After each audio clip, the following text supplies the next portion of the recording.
Bonjour, je suis donc Jacques Froissart, fondateur d'Alteid, qui est un cabinet de conseil en recrutement et RH. On fait aussi de la formation dans l'univers du digital et du numérique au sens large. Alors aujourd'hui justement on a vu un petit peu tout ce qui était digital, l'emploi, les nouveaux médias. Est-ce que tu peux nous dire un petit peu comment le marketing arrive maintenant dans le secteur du recrutement? Alors on l'a vu, le marketing impacte, le digital impacte le marketing, mais le digital impacte aussi le recrutement et le marketing de recrutement en particulier. Puisque l'arrivée des médias sociaux au sens large, mais on va faire des utilisations particulières de blogs, de Facebook, de Twitter, les réseaux sociaux professionnels qui permettent d'accéder à des millions de profils de manière très différente et à ces millions de profils d'avoir accès à vous, changent pas mal la donne. D'accord. Alors justement, tu parles de blog. Est-ce qu'on est obligé d'avoir un personal branding si on veut trouver un job? Est-ce qu'il faut tenir un blog, il faut avoir un compte Twitter, il faut être présent sur... Aujourd'hui, quand on est en recherche d'emploi, ce qui compte, c'est pas de faire du personal branding à tout va, comme on peut voir certains soi-disant experts le conseiller. Ce qui est important, c'est les basiques. Je cherche un job. Les basiques, c'est quoi? Où vont aujourd'hui des chasseurs de tête, des recruteurs d'entreprises, au-delà des outils traditionnels? Ils vont encore dans les outils traditionnels, donc il faut y être. Avoir son profil à la PEC pour un cadre, ça a du sens quand on est en recherche d'emploi. Mais avoir un vrai profil sur LinkedIn et sur Viadeo, ça a encore plus de sens. Et un vrai profil, c'est un profil où j'ai pensé web. J'ai pensé mots-clés, j'ai pensé référencement, j'ai pensé comment un recruteur potentiellement il va me chercher. Je veux un poste de directeur marketing e-commerce. Jusque-là, j'étais responsable acquisition, fidélisation, donc j'ai pas eu Tiens, il faut qu'on puisse me chercher. Le recruteur, son réflexe, c'est de chercher directeur marketing e-commerce. Donc, c'est de trouver un moyen de faire entrer ça dans le profil. Qu'est-ce qu'il fait alors? Est-ce qu'il tient un blog? Il fait des tribunes? Il fait des... Alors, premièrement, c'est les basiques, c'est être bien présent sur LinkedIn et Viadeo. Deuxièmement, effectivement, ce qui est intelligent de faire, c'est d'être capable de diffuser de l'information, du savoir-faire autour de ses compétences. Et le meilleur vecteur aujourd'hui, c'est un blog. Ça va être le container d'informations que vous maîtrisez, sur lequel vous publiez, et vous allez relayer ça sur votre LinkedIn, à travers les statuts, sur Viadeo, sur un compte Twitter que vous pouvez alimenter, sur votre propre compte Facebook, sur Google+, parce que c'est bon pour le référencement. Voilà, ça c'est une vraie stratégie. Et puis, autrement, on fait aussi des formations chez Alteid aux chercheurs d'emploi. On fait des conférences à 50 €. Vous pouvez venir. La prochaine, c'est le 1er juillet. C'est où? C'est en physique? C'est en vos locaux? Ouais, c'est en physique. Non, on loue des salles pour ça, parce qu'en général, on a entre 70 et 80 personnes. D'accord. Justement, lors de cette formation, je pense que tu parles de LinkedIn ou de Viadeo. Quels sont les conseils un petit peu originaux, des stratégies originales que tu as vues chez certains candidats pour se faire voir, entre guillemets, et reconnaître sur des réseaux comme LinkedIn ou Viadeo? Qu'est-ce qui est le petit plus qui, parfois, tu as dit, ah tiens, celui-là, il est un peu plus intelligent, ou il ressort des visites, il est positionné sur... Alors, aujourd'hui, je veux dire que 95% des profils sont mal faits. Donc, ceux qui sortent du lot, c'est déjà ceux qui sont bien faits. Il y a des petites astuces, on perçoit tout de suite, c'est bien utiliser les mots-clés dans son titre. Moi, je vois des gens qui mettent Michel Dupont en recherche d'emploi. Moi, désolé, en tant que recruteur, je tape pas en recherche d'emploi.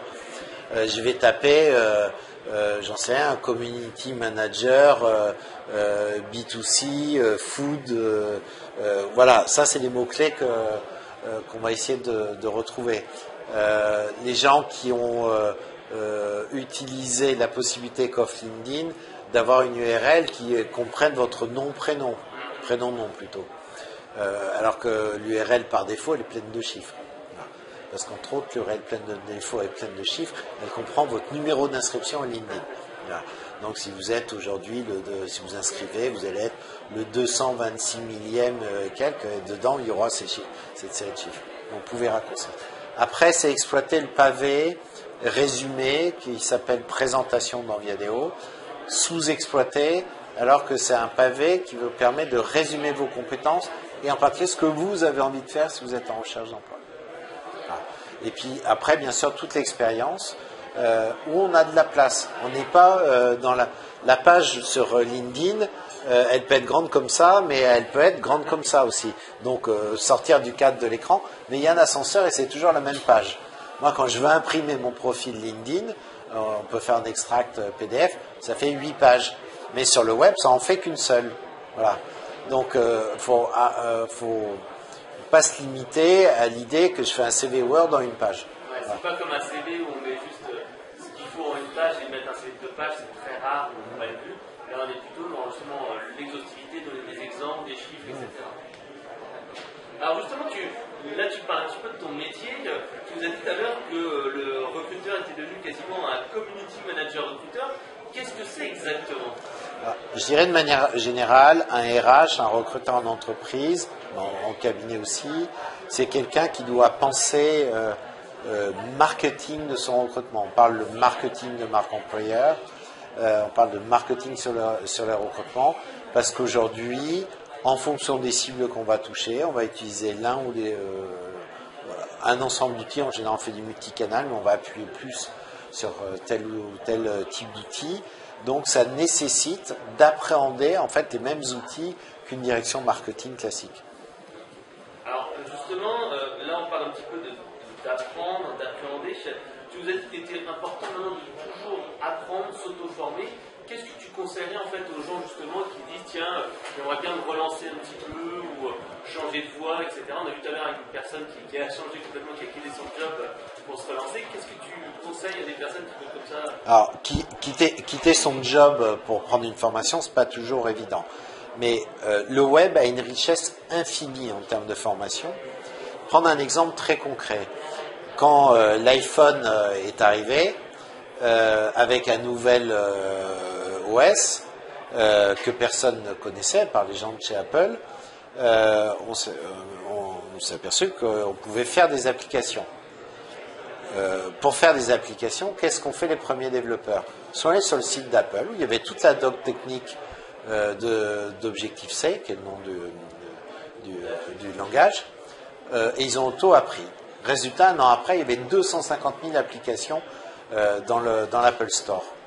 Il y a 0 école de formation, les gens, ils ont appris sur le tas. Et ça, c'est la culture aujourd'hui dans laquelle on doit rentrer. C'est-à-dire que je voudrais me renforcer en marketing digital, je commence d'abord à aller identifier qui sont les influenceurs qui disent des choses intelligentes, où je peux lire des business cases, où il y a des choses intéressantes. Et le web est truffé de choses, et on commence même à voir émerger donc les fameuses MOOC, donc qui sont des formations en ligne avec le M veut dire massive pour les gens qui participent, avec des formations qui sont données à 100 000 personnes, 200 000 personnes à la fois.